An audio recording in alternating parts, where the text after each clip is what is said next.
Shabbat Shalom. 2 weeks ago, one of our beloved community members was on a work trip to Texas. He went to his meetings, connected with his team and clients, and then headed to the airport to make his way back to LA. Before he went to board his flight, this beloved community member, who is trans, went to the bathroom. And this is where the story takes a turn. I wish, as we mark Pride Shabbat this week, that this turn was for the better. That he went to the bathroom and ran into an old friend, met a new person, found someone's wallet and ran after them to make sure they got it back.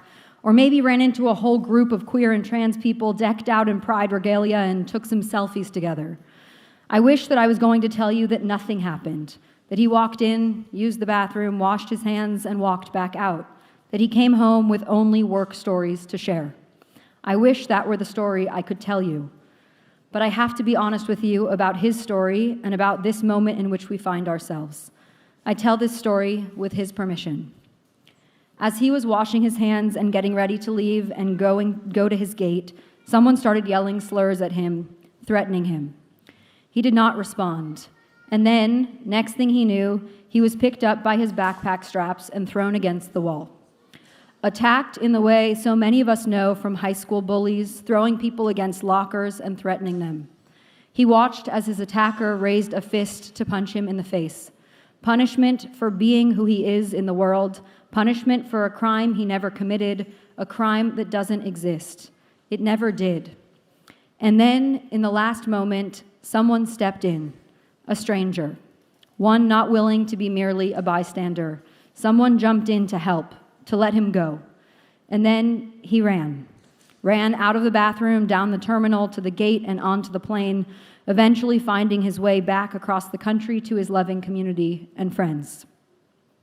His story confirms, though we already knew this before, that the only real dangerous people in a bathroom are the angry cis men throwing people against the walls, unprovoked, with no cause, simply because they saw someone they decided they didn't want in their space, because they suddenly felt threatened, unsure, afraid, insecure, uncomfortable.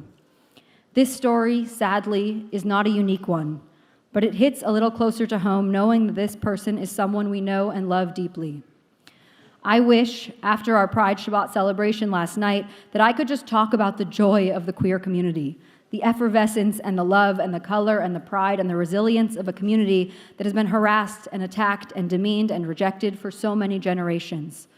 I wish we could just sit together and talk and laugh and celebrate.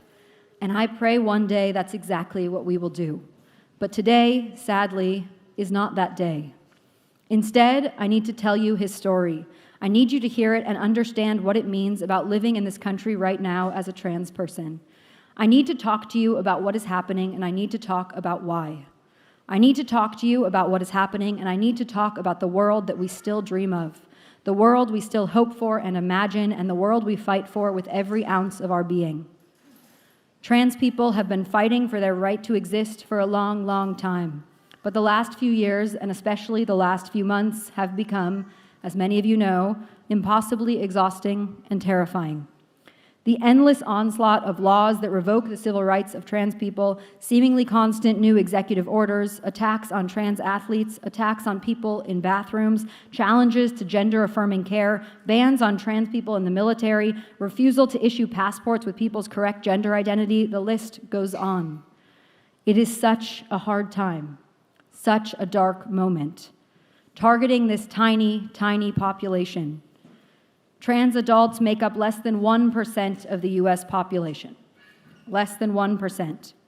This is the group that we hear about constantly. This is the group threatening our kids and sports and bathrooms and military. It only makes sense in a broader context of patriarchy and authoritarianism. We need to understand that trans people are being used as a wedge to divide Americans and as a test case for the increasing authoritarianism that we are seeing.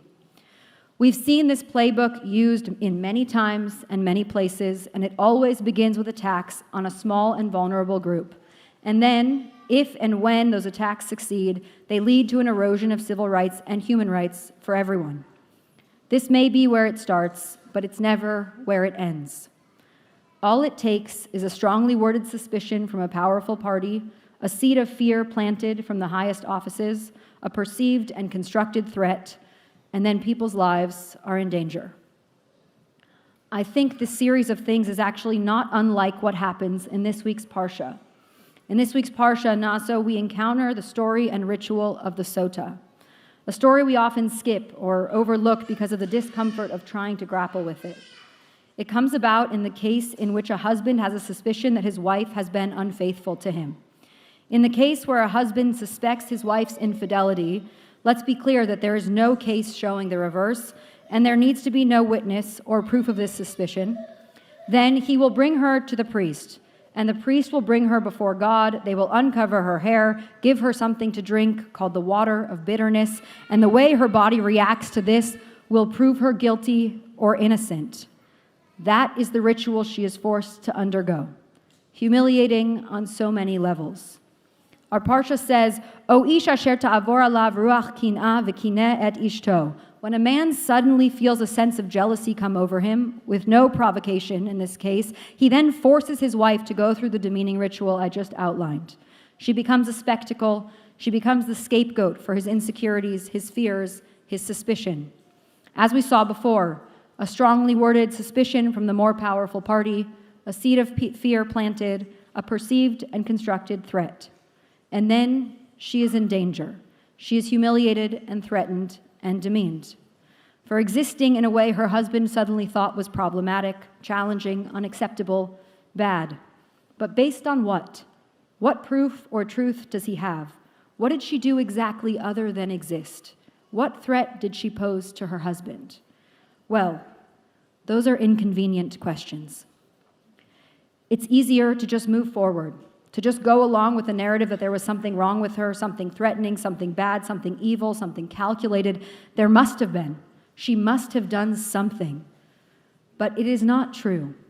She may not have done anything at all, except not be more powerful in this dynamic in which she found herself, not be able to challenge a strongly worded suspicion from the more powerful party, a seed of fear planted, a perceived and constructed threat. This, I think, is not far from our community member who found himself thrown against a bathroom wall. What had he done? What threat did he pose?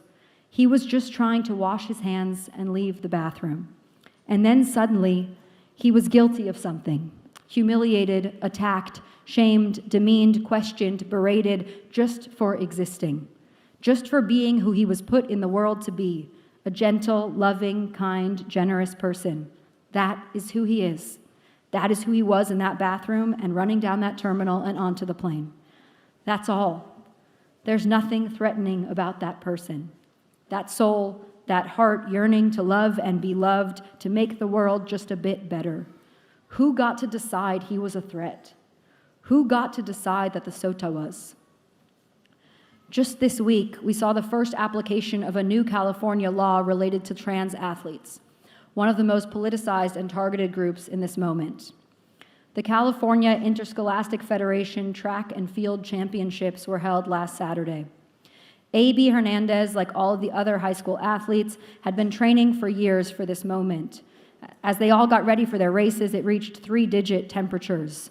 But they completed all of their races anyway, and Hernandez got first place in the high jump and the triple jump.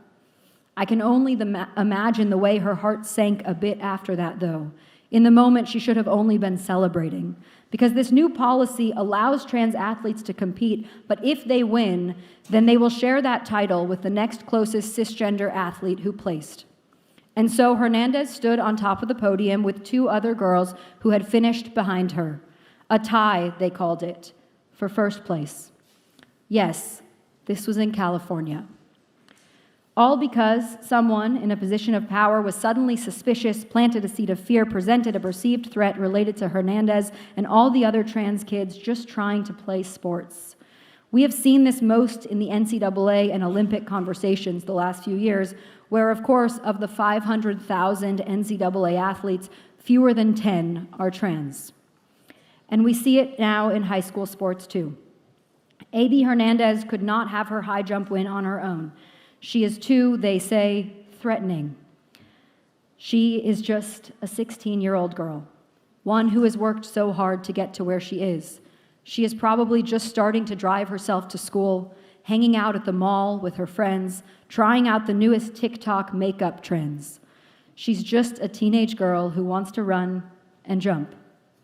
Leave her alone. We know that the attacks on trans athletes, and especially female trans athletes, are made under the guise of fairness, of making sure that all of these athletes have equal chances to compete, that the trans athletes would have biological advantages that would be unfair to everyone else.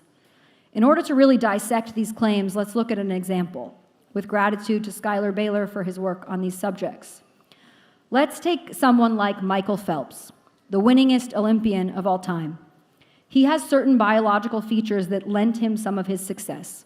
He has an unusually long torso and short legs. His wingspan is 4 inches longer than his height. His lung capacity is twice normal, and his body produces half the normal amount of lactic acid, making it easier for him to recover. All of these pose a genetic and biological advantage for Phelps. All of these potentially threaten the chances of other people in the field. And yet, all he gets is praise. Praise for his accomplishments, praise for his incredible athletic feats, acknowledgement that he was made for the sport of swimming. No one casts doubt on him. No one raises suspicion about who he is and why he got to where he was. No one feels the need to protect anyone else from his presence or his inherent advantages. Biological differences exist across sports. Biological differences exist across all of us, all of humanity. That is how sports work, and that is how the world works. Biological differences exist among cis men and cis women too. Otherwise, I too could be a Michael Phelps or an A.B. Hernandez. So why are these differences not a problem for Phelps, but a huge problem as soon as a trans athlete is in the conversation, especially a trans girl or woman? Why do we hear many fewer vocal arguments about fairness when it comes to male trans athletes? Because underneath all of it is an insidious kind of sexism and misogyny, asserting that anyone assigned male at birth is naturally dominant over anyone assigned female at birth.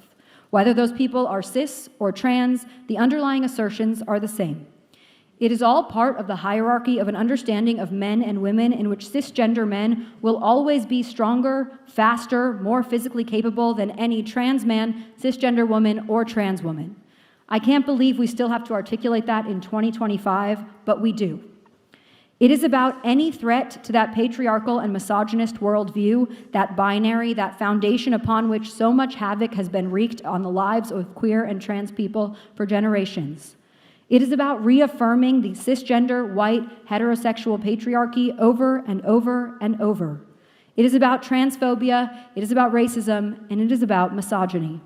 All of these systems of oppression we know work together. They are inseparable. They work in concert to retain power for the few who already have it, the ones who have been made so afraid and insecure by those of us on the margins gaining any tiny bit of power ourselves. It is not about protecting women and girls. It is not about a deep love and care for women and girls.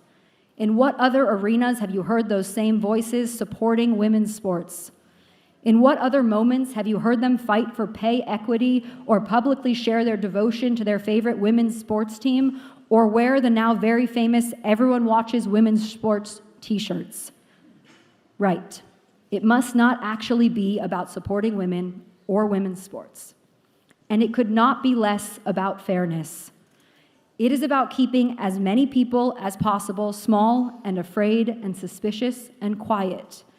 It is about sowing fear in the masses about each of these trans individuals and then trans people as a whole, all in the name of fairness and protecting other athletes, girls, and women. But it doesn't do any of that. A couple months ago, GLAAD held their annual media awards, a chance for a room full of queer and trans people to come together and honor the LGBTQ+ community. Glennon Doyle and Abby Wambach spoke during the ceremony and said the following: "To all the young queer people afraid to be themselves in this American moment, let me tell you what we tell our own children. We have faced times like these before. All that is happening is this.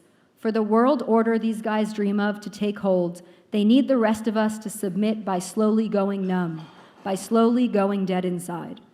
Listen to me. They are not scared of you because you are bad. They are scared of you because you are alive. They are scared of you because you are free, and freedom is contagious. They are scared of you because they need gray and you are neon. Hold on to your freedom, your aliveness, and to each other.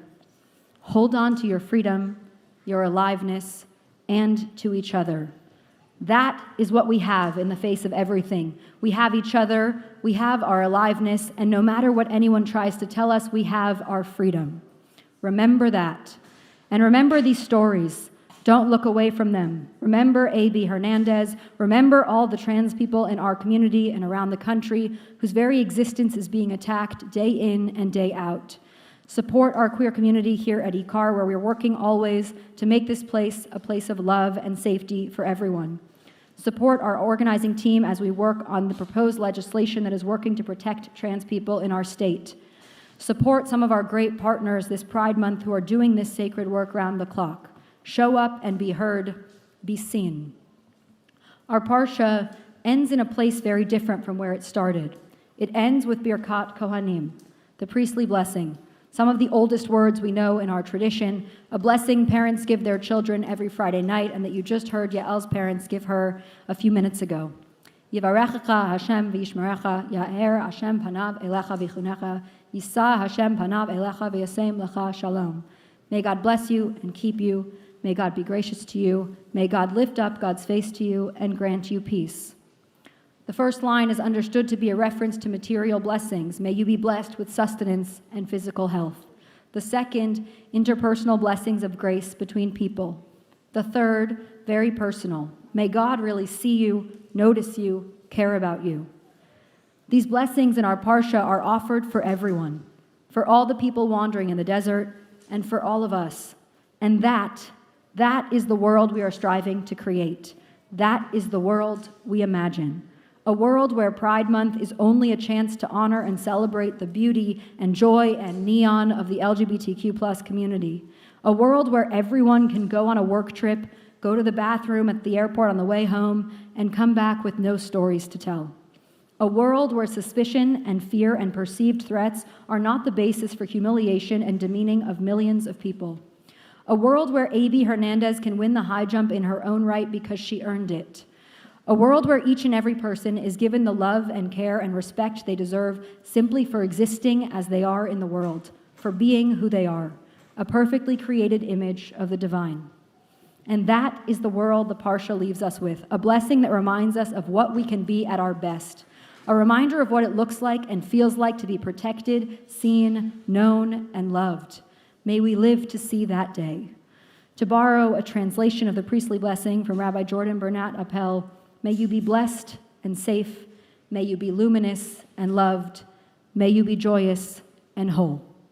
Shabbat Shalom.